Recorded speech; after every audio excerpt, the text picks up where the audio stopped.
And the motivation behind that is there were male world records for the 24 hours, but no female equivalent for the similar time. And I'm always looking to positively disrupt. How can I highlight a cause in a positive light? So it was around 2021 that I broke that record. I did have a failed attempt in 2017 where I didn't meet the Guinness requirements. But yeah, I could stand there and say, we really need to see more women in the media. We need to hear about more female and non-male athletes. Or I could be a woman who stands up and does a media-worthy story. So I chose the latter. So I didn't have to mention the male story. I could just be another woman to tip the balance to give yet more female narratives in the press. So that's what I chose to do.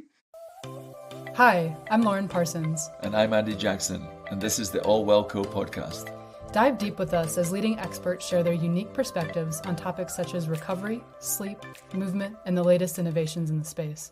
Well, welcome, Kate. It's such an honor to have you here on the All Well Co podcast. Before we dive into your incredible journey, just give us an idea of how you and All Well Co and how we all connected. I think it was through a mutual friend we found ourselves. So I've used barefoot shoes in the past and just sort of forgot about them. It was about 10 years ago, and I used to use them as a sort of soulful training is how I described it. It was a way to reconnect to myself and my body and find rhythm in a very disciplined, structured world. And then I came across Yogi, Adele Bridges, and I was like, I love your shoes. And then she spoke with you and put us in touch that way. That's awesome. Yeah, Adele is a real sweetie. Okay, so the aims of our podcast, interestingly, is it's all about strength, kindness, and perspective. So we're going to get into your perspective, but it's fantastic that your name is Kate Strong, which fits perfectly with our whole thing. So in simple terms, who is Kate Strong? Where are you from? Right. What should we know about your background? Sure. I mean, in simple terms, I'm born in Wales, which is a country in UK, to quite a traditional family, brought up, lived with my parents, went to university, curiously studied engineering, though I think that was a bit of a bad choice on my side. I'm not a traditional engineer by any shot. But today I've decided to just push the barriers and keep exploring, be curious about life. So I'm a nomad, which means I don't rent or own a house, just travel Britain, mostly by bicycle or public transport. I've broken a few world records in cycling. I'm a public speaker. I've written a book. I was a world champion in triathlon. What else? Consultant in sustainability and just stepping into water health as well. So anything that piques my interest, I just sort of follow it, which is quite a beautiful life to live, actually. You've not really done anything. Yeah. You've not really done anything, so you're going to be the most boring guest we've ever had. Love it. So, Kate, your declared mission is to inspire and empower people to step up and achieve the life they intuitively desire. Can you explain to us what this means to you? It's really interesting. Yeah, I think it's a reflection on my own life in that there were moments in my past where I lent more into what society expected me to do. And I noticed how I describe it as shrinking. I just felt myself playing with different masks, different aspects. And there was always a level of sadness, or I was living for a future that never really arrived. And that sort of self-reflection or realization that I could never give my all because I wasn't being whole. I wasn't being fully me. So I suppose my mission now is to awaken people to realize it's not selfish to put us first. It's not selfish to say, no, I don't want to go out with you, or no, I don't want to do this with you. I'd prefer to go running or read a book or stay indoors or just do something for me. And ultimately that is going to serve people better because we'll be happier. We won't be as needy, as dependent, as triggered. So I think if the world was more selfish, we'd need less self-help. So I suppose that mission is to remind people to put us first, to be more considerate. It's interesting. Everyone talks about don't be selfish, and you're saying do be selfish. I love that. Yeah. Well, it's putting self first. It's different. It's slightly nuanced, and I know it's it's a wordplay. Sorry, I talked over you, Lauren. But yeah, it is like put yourself first, and don't make other people feel bad if they do the same. Yeah. So you've begun to touch on it, but you've shared in the past that from an early age, you felt different, often questioning, societal norms and comfort zones. So how did your early life shape this perspective and philosophy? Um, Looking back, I'm pretty sure I'm neurotypical, but like I'm in my mid 40s. I'm just about to turn 46. Those words weren't used back then. So anyone who exhibited like sort of like couldn't sit still and needed to constantly fidget was just the naughty person and was told to sort of diminish that and stop being yourself. So yeah, I just really struggled to conform to what was expected of me. Uh, and that's when I sort of woke up and went, I need to start sort of stopping trying to tick the boxes of what's expected of a woman. I appreciate I'm a woman of I'm from the global north, I'm white, but there are certain filters for what a woman should and shouldn't be. And a strong woman, woman that's called strong as well, it isn't really societally accepted. So I had to sort of turn my voice off or diminish my volume or not say what I was thinking, even though yeah, I have certain opinions that most people didn't appreciate because I spoke my truth and what I saw. Um, and yeah, so I really struggled to fit in. I had friends and I conformed, but I never really felt a part of the tribe. I always felt a little bit outside of the joke, a little bit outside of the clan, I guess. And that's, I suppose, why I'm originally or initially found my path by myself, for myself, in quite a few little living in remote villages, going for runs by myself at midnight by the full moon, because I just wasn't very comfortable being around people. Yeah. It sounds like, giving up the need to conform would be such an energy release, right? Just such a big sigh of relief in some ways. And I know a lot of people are searching for that and maybe don't have the confidence or aren't ready for it or don't know how. And so that's really cool from an early age. You're just like, you know what? This is exhausting. I just need to do what I'm, meant to do. And, one of your Yeah, quotes that resonates deeply is, life isn't meant to be something that we get through. We're meant to thrive in all elements, excuse me. I really, really like that. Could you unpack that meaning behind this quote for us and the significance of it? yeah. I listened to a song recently. I'll send you the link after this interview, but I'm in a journey to get somewhere, rushing so fast to get to the destination. Like if we look at life as a destination, we know what the ending is. And I sure as heck want to put my brake pads on. Like I'm in no rush to get to the end. I want to drag out every single moment and experience. And life is now. Like time is just a means of us communicating to understand if we're going to do it, have done it, or will be doing it right now. So it isn't about, waiting to Friday night or waiting for the Saturday morning or waiting till after work. Like find moments of joy in everything we do. And if we can't, change our circumstances. And it may take a while, but we do need to be responsible to make sure that life is now, not tomorrow. Not to be too fatalistic, but we may not have that many tomorrows. So let's start living as if today's our last day. Yeah. But yeah, that's fascinating. You talk a lot about making it real, and one of the things that I read when I was looking up a bit of research on you is that you aim to help others, give them clarity, purpose, motivation for them to go out and achieve their dreams. So a lot of people would say that all sounds great, but I have no idea how to do that. How do I make that happen in practical terms? What tools and strategies do you use to get your clarity, purpose, and motivation and achieve those dreams? Yeah. And like to be clear, I don't have a mystic ball. I'm not like, I can't tell the future. I haven't got the answers. You on your path know exactly what you know better for yourself than I will ever be able to tell you. But I hopefully give you the confidence to not be afraid to fail. So if I remember Roger Federer shared that he only gets 54% of his shots in, which means he fails almost 50% of the time. Yeah. Like we need to remember, even the world's greatest tennis player fails half the time. So why are we so afraid of failing? And that usually is the prevention of even taking the first step. And also it comes back to the living in the now. Like the example I give is my dad. His dream, for some reason, he's fell in love with Mont Blanc. He's not really into people. So he fell in love with this mountain, and he's been dreaming about this mountain since I've been 14, talking about it as if it's a secret lover against my mother. Oh, And, it's just this beautiful thing. We've got photos of it. We've got 3D images of it. Like, he knows a very minutiae detail about the glaciers on it. Like, Mont Blanc is the love of his life. And then he retired. And then he turned 70. And then he started to say to me, I left it too late. I was waiting for when I had more time, or when I had more money, or when I had less responsibilities. And you kids are just adding more burden every single year you get older. And it's never going to happen.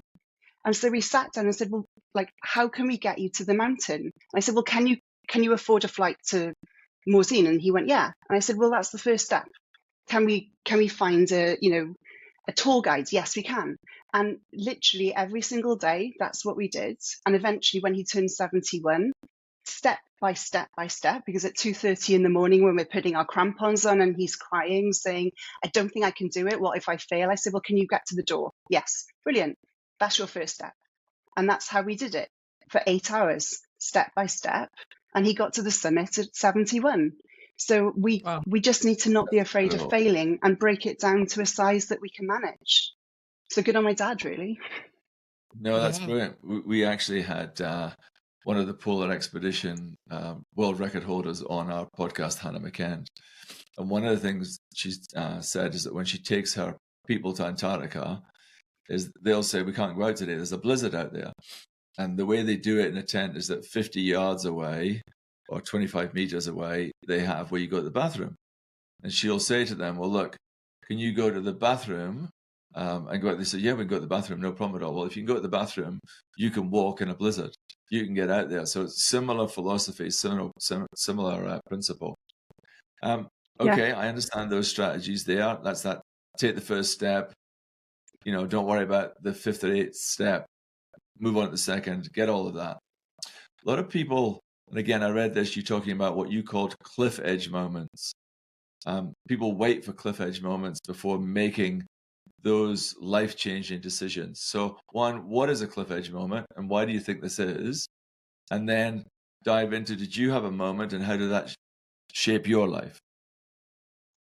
Yeah, it's a great question. And I think intuitively we want to stay in our comfort zones. It's not, we always forget that stepping out and being all this confidence and signing up for a marathon or climbing a mountain, it's really, really not comfortable. We've got to change our behaviors. We've got to change our habits. Our muscles will ache.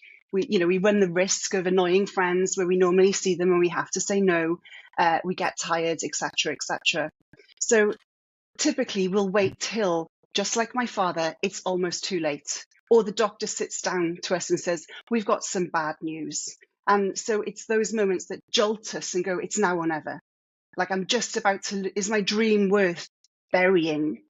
Or can I go to my own burial with not having ever achieved it? Like, we're left with that juxtaposition of choice. And sometimes we jolt into action and other times we jolt into like letting it go. And both are valid. But I think quite a few of us aren't prepared to let it go. And of course, coming to your second part, I had my cliff edge moment. Because I was drifting. Like, unfortunately, when it's not that uncomfortable, we drift. It's not like we need your house to be burned in order to move and live off grid. We very rarely have those extreme situations. So for 9 years, I was with a guy who we got on, but it wasn't in love. And we owned business. It wasn't my dream business, but it made a living. And so there was this sort of plateau of comfortableness. And why rock the boat when it's not that bad, that it's not that good? And so that's how I was drifting. And it was slowly deteriorating because if you live life like you want 100% of joy, but you're settling at 80%, next year your 80% is treated like your 100% and it drops down to 60. So gradually and over time, I got to quite a miserable space because my 100% was running on my 20% joy. And he left me 6 days before my wedding. And that was my shock, that a guy I wasn't in love with anymore, and it was quite a bad relationship by the end of it, had chosen to just walk out. And that was it's now or never. Like I can carry on drinking the poison of bitterness and blaming him for a ruined life at mid-30s, and all the regret and the debt he'd left me in, and that, oh, I'm such a victim, and look at the business I have to run and the lost income and the work I have to do, and it's all his fault, and the months and months and years of loss. Or I can just draw a line in the sand and go, well, what can I do to actually reclaim my time of today? Because the past is the past. And it took many months and quite a few bottles of wine to get to that point. It wasn't a midnight, overnight success story of more and more extreme parties to make myself feel better, that I'm fine, everything's good.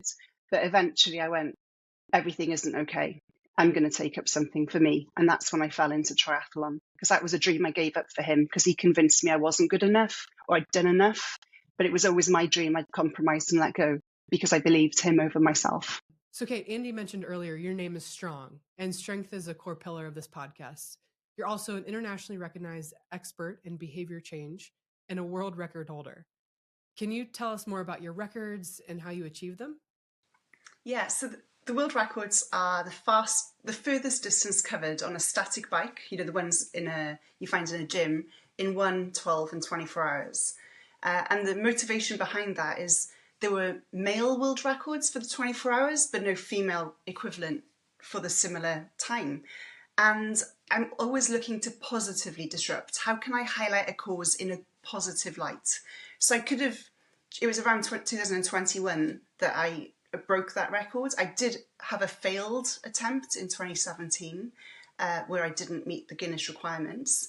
But yeah, I could stand there and say, we really need to see more women on the media. We need to hear about more female and non-male athletes. Or I could be a woman who stands up and does a media-worthy story. So I chose the latter. So I didn't have to mention the male story. I could just be another woman to tip the balance, to give yet more female narratives in the press. So that's what I chose to do. I make it flippantly sound very easy. But sitting on a bike for 24 hours and pedaling to cover, I forget, but it was about nearly 500 kilometers, 454 kilometers. I was going to ask you because that's my challenges, and my New Year challenges are, I always do a bike challenge on a static bike. And I last year's challenge was how fast can I do 10 miles? This year is how far I can go in 30 minutes. And then every month I challenge myself to plus or minus the particular time. So if you want to give it a go and join in with me, Kate, 30 minutes, see the distance you can go. I've just done 13.9 miles. So let's see how you can, see how you go. Do you know what? Funnily enough, even though my scars have healed, literally the physical scars, not that tempted. I'll leave that one to you. I've got the records, but I do admire what you're doing. But I use sport as a impetus to push me. So if I notice my business is sort of at a point and I don't know how to grow it, I'm like, I don't need to focus on it. I want a life bigger than the problems. So training for a 24-hour world record, I couldn't focus on my business, and I had to learn to be more efficient because time suddenly became a very valuable commodity. And my business naturally grew because I became more efficient. And, it's a nice way to not focus on a problem and make the problem a bigger problem. So that's also that was a bit for me, is to make sure I grew as well, so I could hold a bigger space for my life. So are there other records? There will be in the future. So I've actually, to be fair, I'm not sure if you guys are definitely much younger than me. Maybe Andy, you and I are similar age, I'm going to say. But I'm mid-40s. I think I can tell you, Kate, I am considerably older than you. Oh, are you? Okay, fine. I'm 62. Oh, really? Good on you.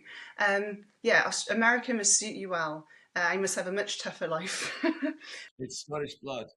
Scottish blood. But yeah, I'm just getting tired. I love pushing myself, but if I could do it a bit gentler, I'm definitely trying to find things that are more exciting in different ways than the really pointy, hardcore cycling on open wounds kind of experiences. So, last year I built a bike out of bamboo. I cycled 3,500 miles, just over 5,000 kilometers around mainland Britain. And I visited communities because part of the issue, like we as go-getters and proactive individuals do, that be that athletes, be that business growers, be that societal change makers, at some point the masses disconnect because they can't imagine doing what we do. And how we talk to every level at every echelon, because making an effort is making an effort, be you the last step to reach the summit or the first step to get to base camp. It's an effort, but it's sometimes hard to relate. So last year my cycle was to bring the narrative to people's doorsteps rather than me be on a bike cycle for 24 hours, where a few people joined me, but not many. So I had about 150 people join me last year in varying from an hour to up to 6 days. And that was really exciting. And also to see what communities do to build community. I'm very passionate about raising awareness about climate and to see what projects and initiatives they're doing to help support not just us as social beings, but the environment that we live within as well. So Kate, I think, you talked a bit about your athletic accomplishments. You've talked about moving on. You're obviously passionate advocate for sustainability. So let's talk about this. This is the climate cycle. So what is the climate cycle? What inspired it? What was its purpose? Yeah, it was off the back of the world records. I wanted to step away from competition. Like triathlon, I was an age group world champion a good 10 years ago now. That's competition against others. That got me through quite a low point. Obviously, the breakup with my fiance, it got me to be able to push. I wanted to be the best. I wanted to own that space so I could prove to me I was worth the time and the effort and the energy and the sacrifice I'd made, but also put a little finger up as well to the people who didn't believe me. It's always a nice little bonus at the end of the day. And I realised that my best was always capped by my limit. Like it was my own self-belief of pulling me down. Don't do a marathon, do a half. Don't try and win it, just finish it. All of these little limiting belief structures in my head. The world records were a competition against myself. But now I want to use sport as a collaboration. So the cycle was about collaboration, bringing others along the journey. We don't live in isolation. Sport is very much a team effort, even as a solo cyclist. I have friends I lean on when I'm having bad days. I have a coach, I have a nutritionist. I have friends who can give me advice on many levels. I have people who, clothed and housed and supported me because I stayed in majority strangers' houses or wild camped in their gardens. So I rely on community, and we sometimes forget that when we're so busy growing and developing us for our goals. It's a win for all, or it's not. So the climate cycle was about me reconnecting to my land, reconnecting to my communities, getting curious about Wales and England and Scotland, these countries that are right on our doorstep, and I don't need to fly to an exotic country to experience wonder and wow. It is quite literally a cycle from my front door. And with honesty, I was getting quite disheartened with the doom and gloom of media. There's a lot of polarization in the world. You're either with us or you're against us. You're either for this or you're anti that, and we're going to log ahead and cancel the other narrative. We live in grey. We don't live in black and white. Everything is nuanced. Nothing is simple. Show a definitive, this is right, and you can always find an exception where actually it's wrong, and vice versa. So I really wanted to live in the grey.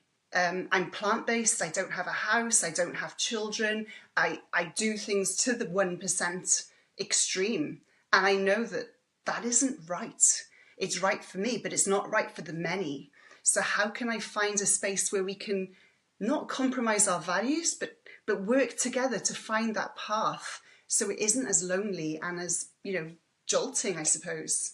So it was about hope. It was about finding more people to agree with, more spaces I can learn, not about my little echo chamber of being right, but I wanted to find people who didn't agree with me so I could expand my knowledge. I could potentially revisit what I was doing to find a better way, we're constantly evolving. Why stick in the mindset of what I used to do 10 years ago as if that's the only way forward? And also to find examples of solutions for the climate crisis, for this isolation, for the cost of living crisis, for all of these crises that seem to be thrown at us, yet the solutions were never being presented on media. I wanted to find them and start highlighting them and connecting the dots to make sure people didn't feel as lonely as I was. So it was, again, that selfish word. Yes, you know, there's a lot of good that came out of it for others, but I needed that. I needed the nourishment to not give up on hope and to not realize, to have a future that was still bright, if only in hope that it was still worth exploring and fighting for. So that's the mission of Climate Cycle. I'm fascinated on a couple of things. One, a bamboo bike all around the whole of the UK is quite impressive, rather than a £20,000 carbon fiber kind of bike. So that fascinates me. But what really is interesting is there's a book. So, you know, if I'm a reader and I go read the book, what can I expect? The book's called Climate Cycle. But half of it's a memoir in why a middle-aged woman is on a bamboo bike cycling around Britain, and the other half are about the projects I visited. You know, everyone has a backstory. There isn't as simple as, oh, I'll just jump on a bike and go. There is motivation, be it a carrot or a stick, and there was obviously a bit of both in my life. So I talk about that. I saw over 50 community-led projects and initiatives, from wooden bodyboards to communities growing fruit and vegetables outside supermarkets and shopping centres so that you didn't have to buy plastic wrapped imported foreign foods, and teach children what a basil leaf looks like for you Americans. So it was a great way of, you know, accessing food and knowledge, but then also visited some universities around using collagen from leaves as instead of microplastics in our cleaning products, so we can eradicate plastic from from consumers down as well. So I was enthralled by all of these projects available. So the book also covers a few of those with my insights on how we can apply them in our lives. Love that. And then can people get that book on Amazon, or where can I go to find it? It is self-published on Amazon, so yeah, I'm happy to share a link after this, and it would be great to, if anyone would like it. I offer on my website as well signed copies if you wanted a little message from me. So awesome.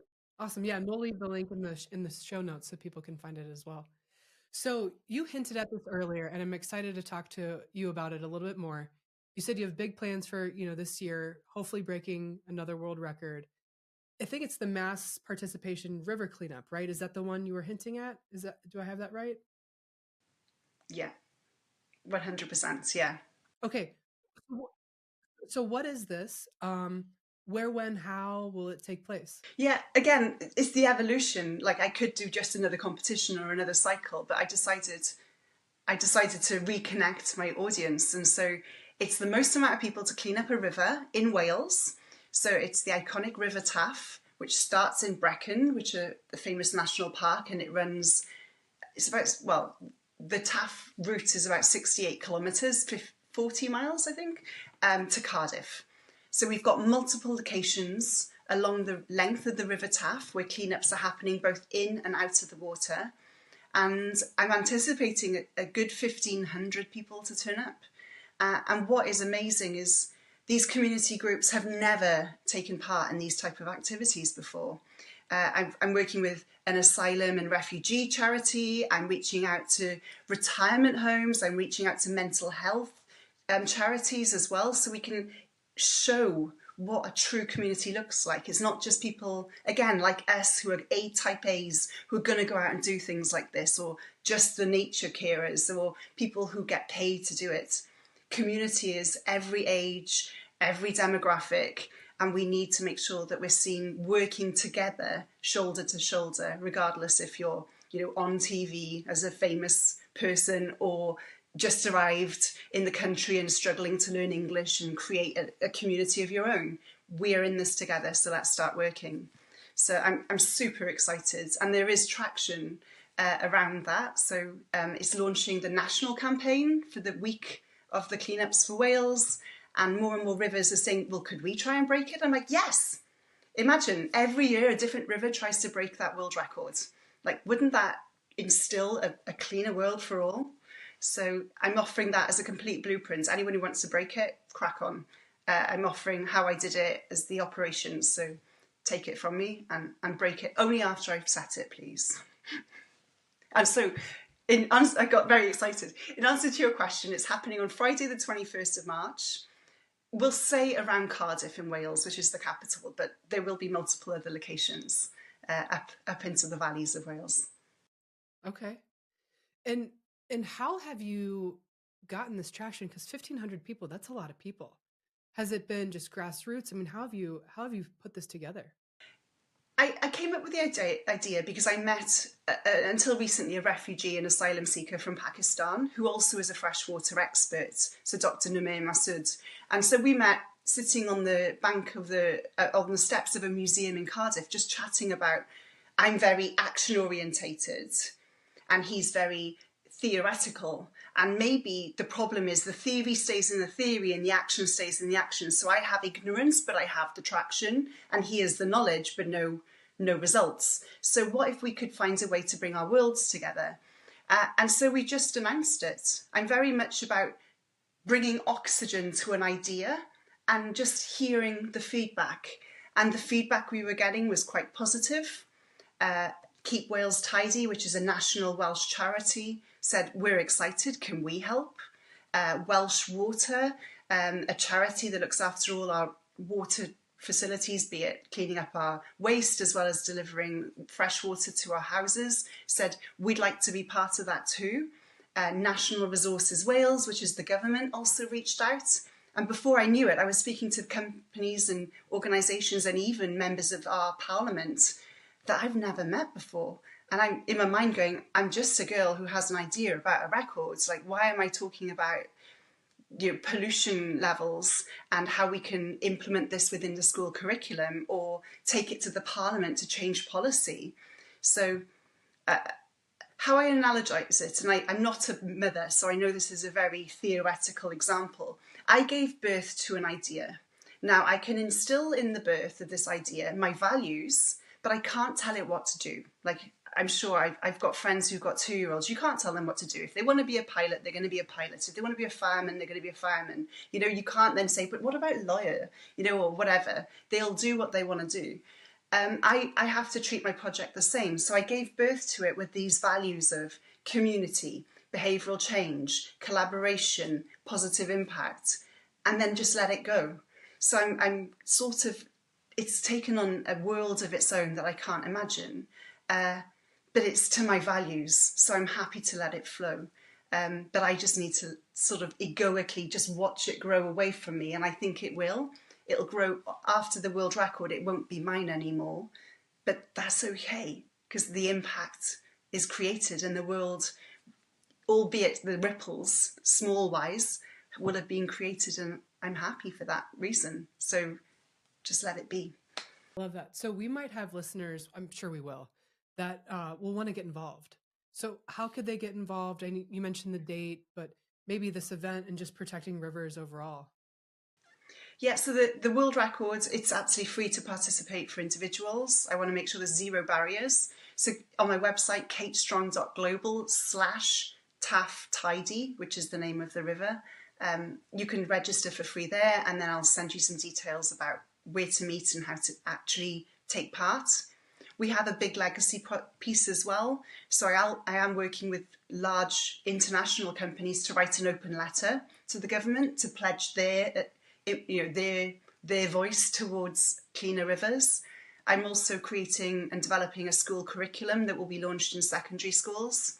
I'm working with a youth climate board because arrogantly, I don't know what young people want. So I've asked them and they said, we don't want another white middle-aged woman telling us a workshop about rivers. So I was like, noted. What do you want? And what they want is media training for their voice to get on there, to get out. They would like to be able to meet members of the parliament, so I'm arranging that. They would like to write their own book. So thankfully, because I self-published mine, I'm able to help them publish their own. So they are now financially self-sufficient. The Youth Climate Board can make money from that idea. So I'm doing similar as well with local sports clubs. I'm writing a community blueprint on how to make more money through grants, become more environmentally conscious through improving biodiversity, putting in solar panels to reduce cost, reducing food waste and projects like that, but also risk mitigation. In Britain, in Wales in particular, the River Taff is very susceptible to flooding. There are blueprints to be able to support community groups, maybe to prevent the flooding, but if it's about to happen, we know Doris, 3 doors down from our house, has low mobility. How can we protect her from being flooded? So we're offering these blueprints for risk mitigation and bring community together. So there's a lot of little outside activities around this one-day river, but just like a river, the analogy is it flows. It flows through many different, community groups, from different residential to industrial. We all need to collectively work together. So I'm hoping that the legacy is we can stand, be it a CEO of a major corporation, and that, Doris, the elderly lady who's always lived in the same house all her life, and we can make sure everyone's protected moving forward. So yeah, I talk very visionary, but I'm very excited about it. And it does seem to be happening, which is quite humbling to watch, actually. So Kate, you, other than the fact you're incredibly inspirational to me, you have gone from what I would call traditional type world records, triathlons and etc., and then you've gone into more unusual world records. So, I know this week we've got 2 or 3 people climbing Kilimanjaro from the network. There'll be people who will be doing all sorts of different challenges. But if I've got an unusual world record, what steps do I need to take, and how can I actually get that officially recognized? Well, there are different, Guinness. There's Guinness World Record, so that the new, the granular, boring admin, because there's always got to be something a little less admirable than running up a mountain. There's Guinness, and there's also official world records. So we have 2 brands, but most of the world recognises Guinness over the other. Typically, and this is the unfortunate bit, there is a cost incurred because these are for-profit organisations and a lot of paperwork and admin. So the first step is go on those websites, find out if the record already exists, be it official world records or Guinness, and see if it's possible. Believe in is that something I really want to do? And if the answer is yes, you can officially apply for it, and then they can send you the actual specifics. So I'm also stepping into the role of supporting people to do these world records. So last year, Sophie Power, another amazing name for another very beautiful woman, ran the length of Ireland and broke the world record. So she ran 341 miles in 3.5 days. And in 2 weeks' time, she's running 48 hours on a treadmill. And what I do is I'm actually her crew chief.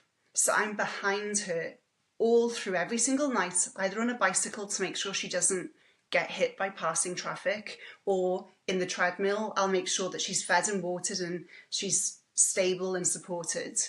And I also make sure all the paperwork is completed.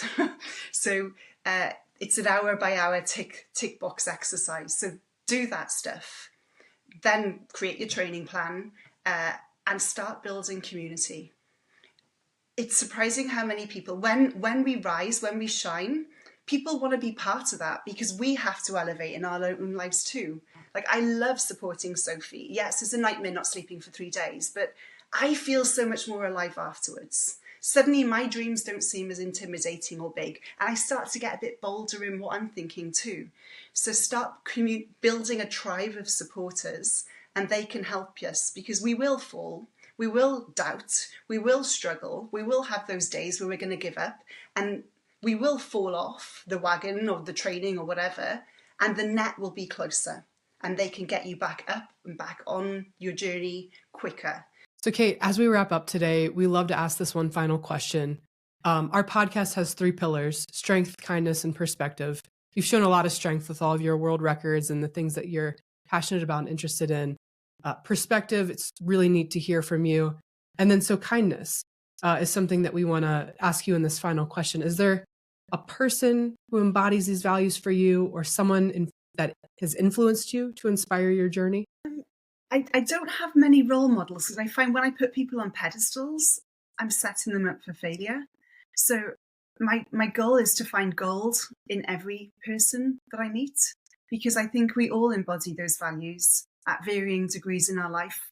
Be us that Everest summiter or Mount Killy climbers, as your tribe are doing, or the person standing on the bus stop that we drive or walk past. So I think my mission is to find that kindness in everybody and to be inspired by them, because they've chosen to spend 24 hours in their life doing something that I've never done, and can find lessons within what they've experienced. Just quickly before you sign off, don't forget to visit network.allwellco.com and join our professional network. You'll get to enjoy exclusive benefits from brands we love and have access to a community where learning and professional development are always at the forefront of everything we do.